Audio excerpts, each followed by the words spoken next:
Okay, we're good. Welcome everybody to another episode of our office hours for Stitchcraft Marketing. I'm Leanne Presley, and today I'm excited to introduce our guest host, Heather Barron.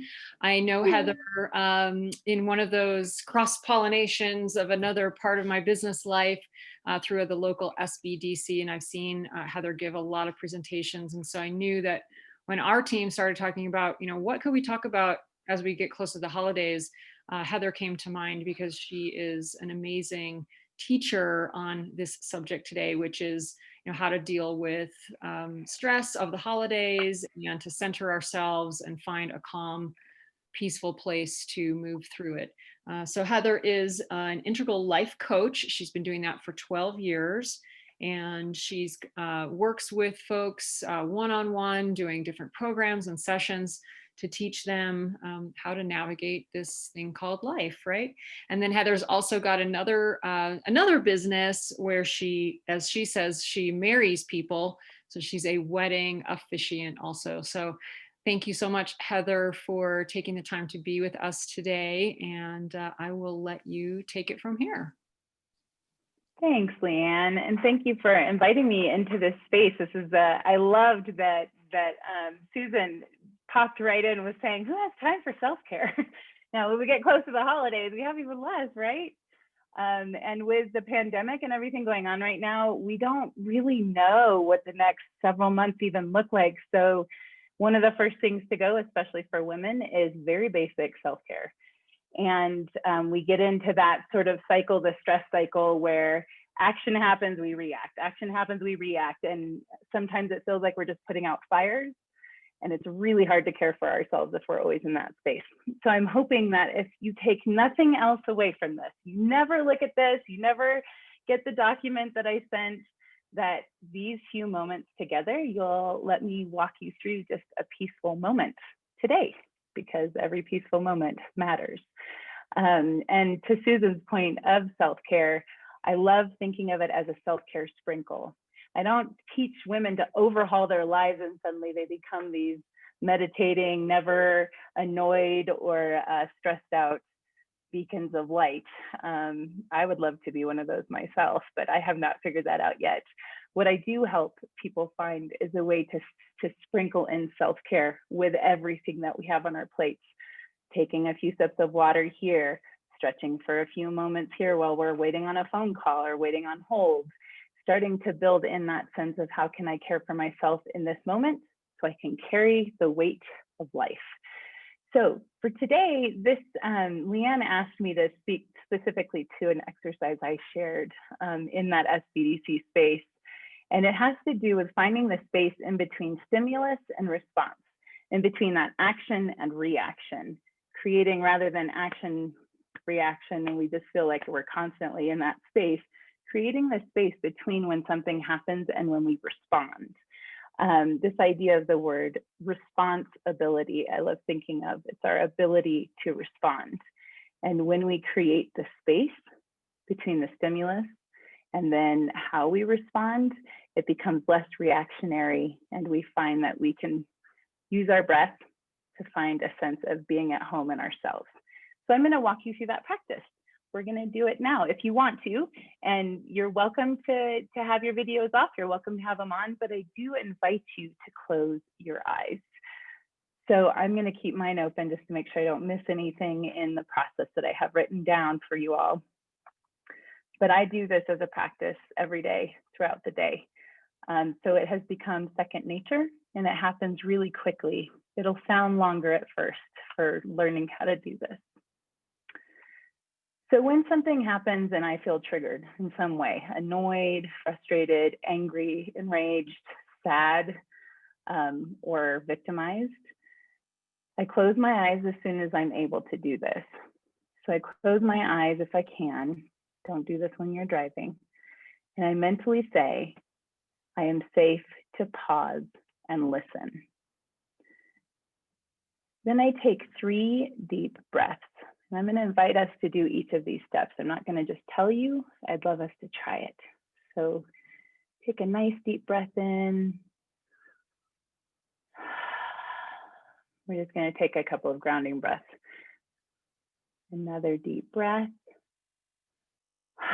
And I invite you, when you do these breaths, to sigh out loud. There is a biological response to stress, to sigh. That's why we do it unconsciously. And people will ask us, are you okay? Is something wrong? Take another one of those.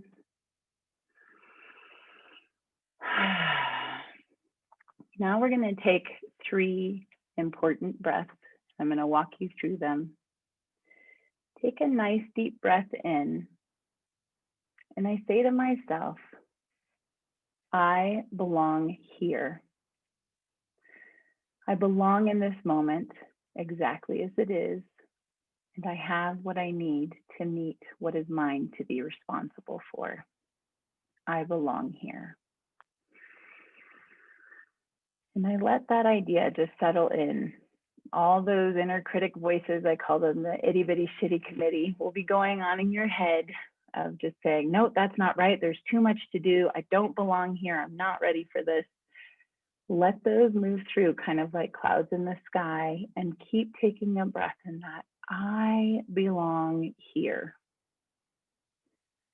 And I take another deep breath, because usually I'm moving through each of these on the breath. And on the exhale, I say to myself, I am ready. I am ready for what this moment has for me, for its lessons, also for its internal guidance. I'm ready to do what is mine to do. And I am ready to let go of what is mine not to control.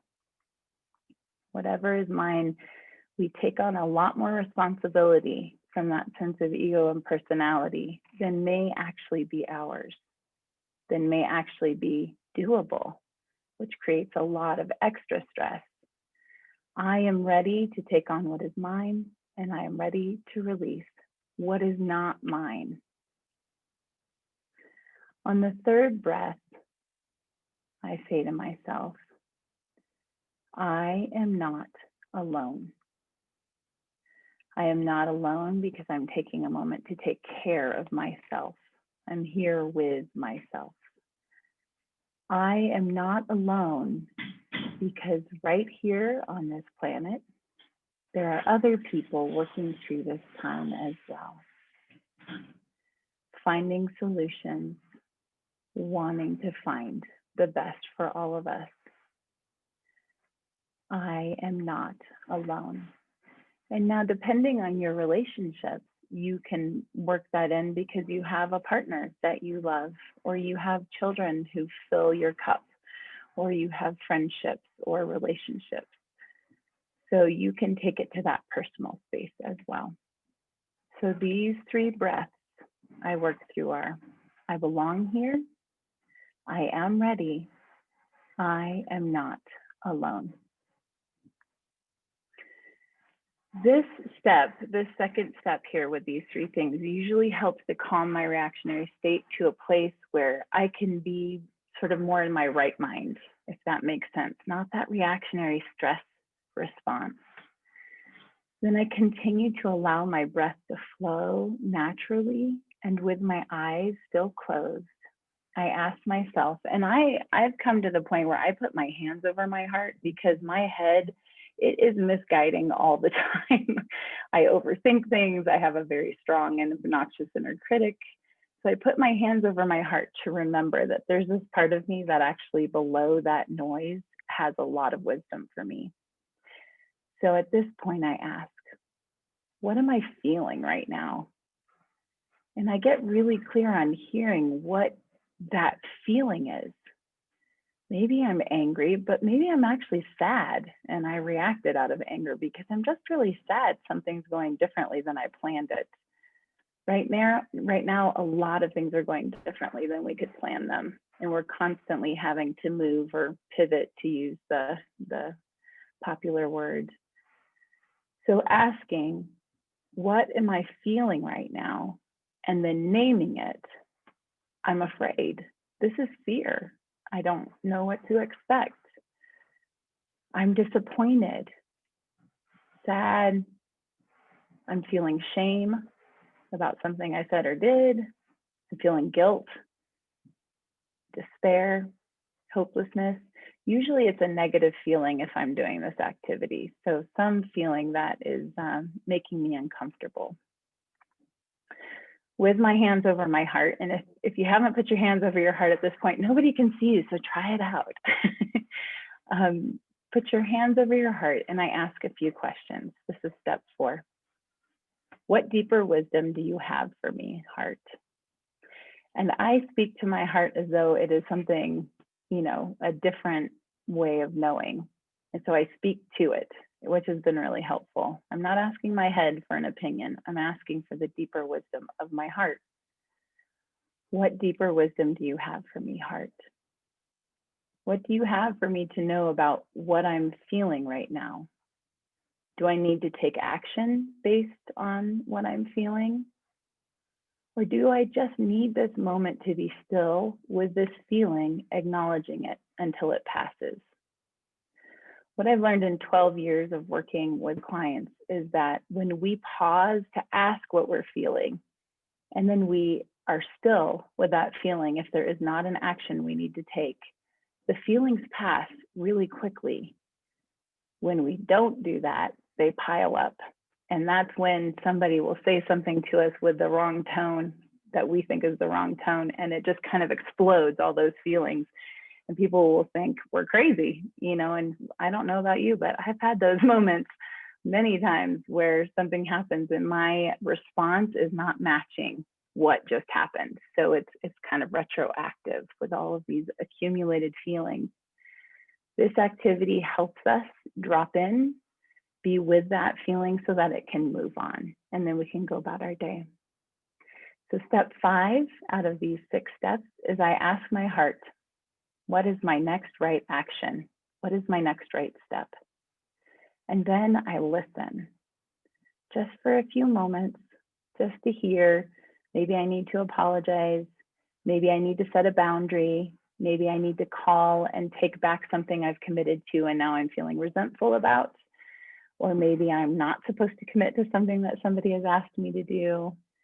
Maybe I need to take a hot bath. Maybe I just need some water because I'm dehydrated.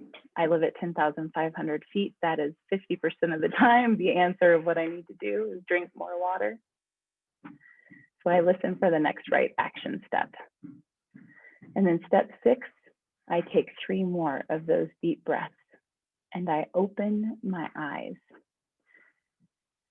Now, what I shared with all of you, I actually can do in a very short period of time. It happens very quickly. And so I invite you all to try that. And that's what I have to offer to you all today. Thank you, Heather. That's amazing as always. I love your voice. It's so soothing. And when you do these exercises, I do immediately feel more relaxed, and I appreciate that. So thank you for that. I've got a quick question, and in a minute, if there's other folks on the call, we'll open it up for questions. If anyone else wants to ask Heather something specific, we certainly have the space and the time to do that. So Heather, at the beginning of the exercise, there's one step where you're saying, what, I did my chicken scratch here.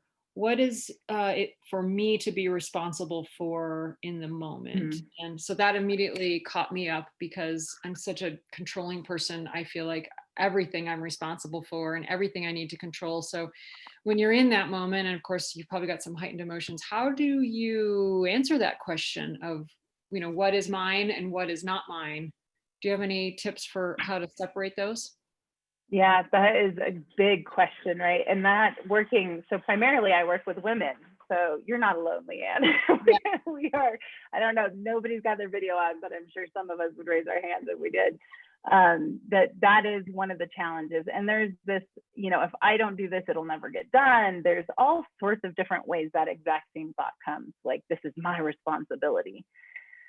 What I've learned in working with different personality types and also in my own work is that when that thought comes, like, I have to do it, if I brace myself physically, so just noticing there's a lot of tension in our shoulders, if we're clenching your jaw, if you're just feeling like you are holding up all of the world, then chances are you are trying to do more than is yours to do.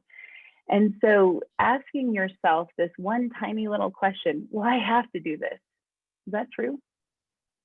Starting with that question, as simple as it is, can disarm, like just that moment of separating that space between stimulus and response.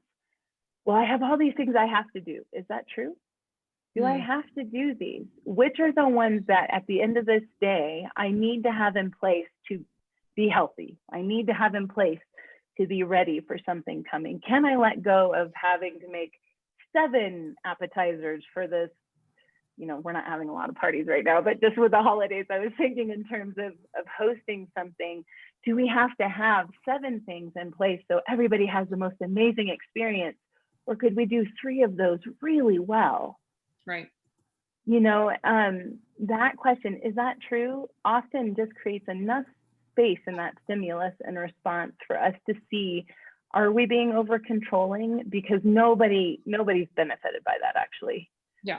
Like, we think we have to do it, but often when we bring a sense of a deep breath and pause, everybody else, oh my gosh, thank goodness, okay, we're not going to try to have the same Christmas we have every year where we just feel so stressed out by the time we're done, or the same Thanksgiving, or the same Hanukkah, or the things that we put around trying to control other people's experiences. When we take a deep breath and try to connect with each other, try to have 3 of those things be really meaningful instead of picture perfect, then that creates a space. Does that help a little bit? That question, is that true? Yeah. Is that true? Knowing that your trigger helps. Yeah, I think you're right. I mean, this is definitely going to be a different holiday season for a lot of our clients. I think are going to be experiencing kind of something different from what they have every year prior. And, for me personally, I am hoping that the pandemic gives me an excuse to take a break. Like, I don't have to host a huge Thanksgiving dinner. Like, oh, I can just do the 3 of us and make a small dinner. And somehow that feels really relieving. But I know Susan said at the top of the meeting before we got started that she's feeling, stressed and all the things to do. And I think that's definitely true for a lot of our clients, and, folks like Susan that own a retail business, or Linda, who's on the call, trying to do an online business. And I think part of why clients come to work with our agencies because they're so overwhelmed. And as far as marketing pieces that they have to do, how do they decide which ones are important? And so I'm wondering if you can kind of speak to that a little bit, where you can just give our listeners permission, to be kind to themselves and, help them. How do they decide, what is critical and important in the holiday season when it comes to their businesses? I have a question though. Oh, good. So there's all these things out there that you can't control. Right. You just can't control them. You can't control the virus. You can't control you can't even think you can control them. Like business things, you might think you can do all these things, but the virus you can't. So how do you deal with the stress that comes from all these things out there that you can't do anything about?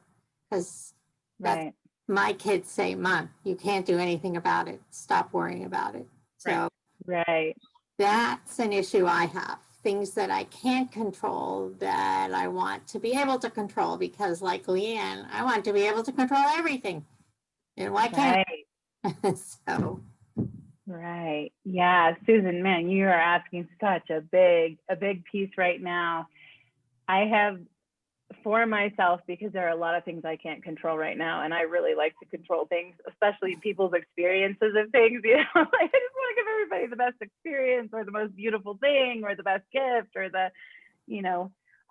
but now with things that seem to be obviously beyond our control, I think in the past those things have been there, but we were able to be under the illusion that we could control them, and now there are things that are so far beyond what we could control that we're all being invited into this space of letting go of control more. We don't have an option. We have to let it go. So what we can control is our breath. And I know that sounds so super simple, But that space, when we get to that point of those 3 deep breaths, and for me, it's having something that you say each time, you can train your brain to separate, like to just slow down, your nervous system to calm down.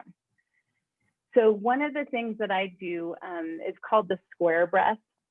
And I'm just gonna teach it to you really quickly, if that's okay, Leanne, because what you're talking about right now is that our nervous systems are in hyperdrive right now. They are in like, oh my gosh, we have to survive this, but we have to do this for the long haul. And in the past, our biology's kind of been set up to do this for short-term sprints. We are not in a sprint. We're not even in a marathon. We're in an ultra run, what we have up here that's like 100 miles, you know, of running. And it's a very long-term process. So we have to let ourselves, our nervous system know we're not about to be eaten by a saber-toothed tiger. We have to do that consciously, because even though the pandemic could hit and you could get sick in the next few minutes, like we can't control those things. Worrying about it lowers our immune system. It does a bunch of things that actually take away our ability to support ourselves. So we don't want to be counteracting the good stuff we could be doing for ourselves by worrying about things we can't control. So the square breath is just something that they found, science has found that when we take the same amount of oxygen in as we exhale, like the length of breath in and the length of breath out, it tells our nervous system that we're actually okay in this moment. And it's a very helpful tool. So the square breath is just, you draw a square on your belly. That's what I do. Draw a square, like inhale for 4 to 6 seconds this way, exhale for 4 to 6 seconds, inhale for 4 to 6 seconds, exhale for 4 to 6 seconds. What they found is when you're doing something physically, it distracts your attention and it lets your body sort of reset itself. So, so that's the purpose of drawing the square, because it kind of disconnects your brain just enough. And then you're kind of counting and you're drawing a picture. And they found that this really helps. And this helps with children who are having panic attacks. It helps adults who are having panic attacks, because your panic attacks are telling you you are about to die. And there's a disconnect, because usually you're not about to die when you have a panic attack. It's just the overwhelming stressor to a point that they've overwhelmed your nervous system. And so it's telling you you're gonna die and you can't breathe. So that sort of like, even if it's 2 seconds for inhale, exhale, then extend it to 3 seconds, then extend it to 4 seconds, and slowly make that a little bit longer. For those of you who are dealing with panic attacks or stress or anxiety, this is a very powerful breathing tool. Awesome. But also for those of us not having panic attacks, it's very helpful to me because I'm able to head those off. Yeah. Susan, does that help you, to give you a practical exercise you can try? It does, because I am having panic attacks every now and then. I'm hoping that they will be a little bit better now, but Yes. I've had a few, and I end up usually calling my youngest child because he's the most level-headed, and he's a scientist. He actually is a research scientist. So when I panic about, especially the virus, I call him and he'll walk me through, or other things. He's the calmest, but I do get them, and it's not necessarily about my business, but I know that the virus is what worries me about my business. Yeah. Right. I mean, right. I'm a firm believer, if you fix the virus, then it'll fix my business. So Yeah. Hi, Leanne. Hi, Leanne. Murray always makes an appearance. Yes, I So Hi, okay, Marie. I'll see you later. Bye. Okay. Murray always likes to say hi. So That's good. yeah. Anyways, well then I can take the headphones out. But yeah, I've had a very hard time. I mean, my business has been drastically affected by it. I mean, we're gonna be okay, but it's a daily challenge. Stephanie knows I work with her still, and Well, hopefully you can do some of these breathing yeah, oh yeah, exercises. I will. I like the square. Yeah, I Yes. like that too. It's a physical thing. So And when you can identify that worry is what's happening, your kids are telling you, Mom, don't worry about that. You can't control that. That's the brain. You can't, like, you got to translate it to the physicality. So you can also just be gentle with yourselves. And Leanne, this is to your point too, with just having so many things from a business point of overwhelm. I too have had to go primarily online, and suddenly I gave up a full-time job to go full-time with my own businesses right when the pandemic hit. So it was like, oh, this is some interesting timing. yeah. And so those three statements for me are very grounding. I belong here. I am ready. I'm not alone. Remind me that I have a lot more intelligence than I give myself credit for. And everyone on here, I guarantee, does.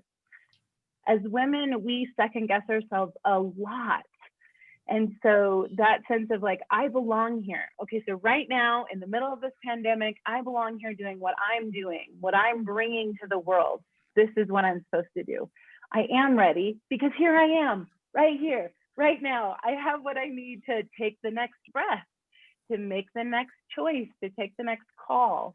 And I'm not alone. You've got this great community, you know, you have family, you have people to reach out to. We're all trying to figure this thing out together. Yes. Different boat, same storm. I think that I am not alone has been a really hard part too to deal with, because there's so many times when I've felt like I'm alone, you know. Right. Yeah, Right. I'm not, but boy, there's lots of days when I feel like I am. Yeah. Right. And those worry voices, that itty bitty shitty committee inside your head, it's gonna tell you. I love that line. I wrote that down.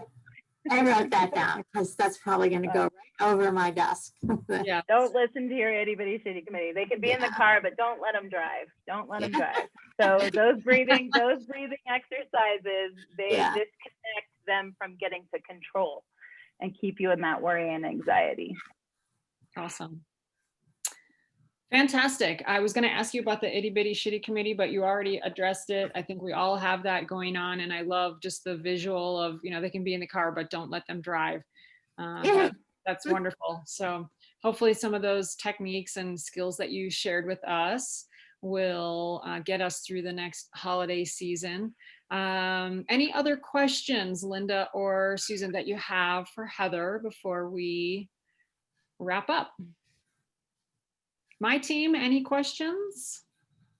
No, but thank you. That was a nice bit of relaxation. I made it was herbal great. tea and was all ready, and it was great. Yeah, that was great.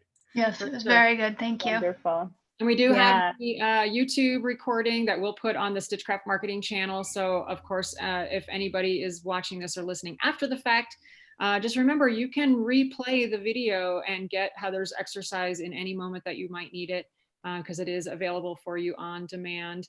And we do have the PDF. If you're watching on YouTube, we'll have it linked for you down below in the description.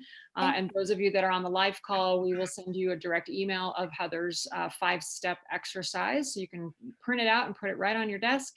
And for those of you that might be interested in learning more about Heather and the work that she does, you can go to her website, which is in the chat for the live folks and in the description for the YouTube folks, luminous-life.com, to learn more about what she's doing. So thank you again, Heather. Really appreciate your time today.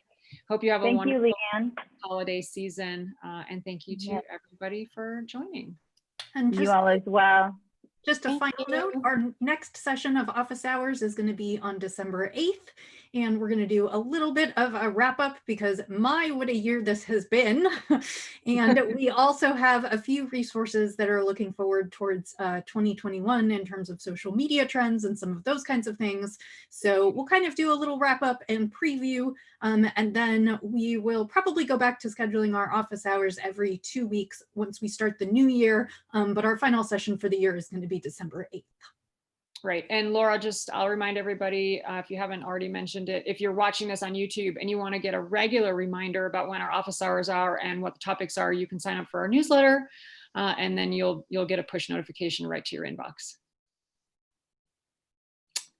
All right. Anything else? Okay, everybody. Have a wonderful rest of your day, and thank you again for joining us. Take care. Thanks. Bye.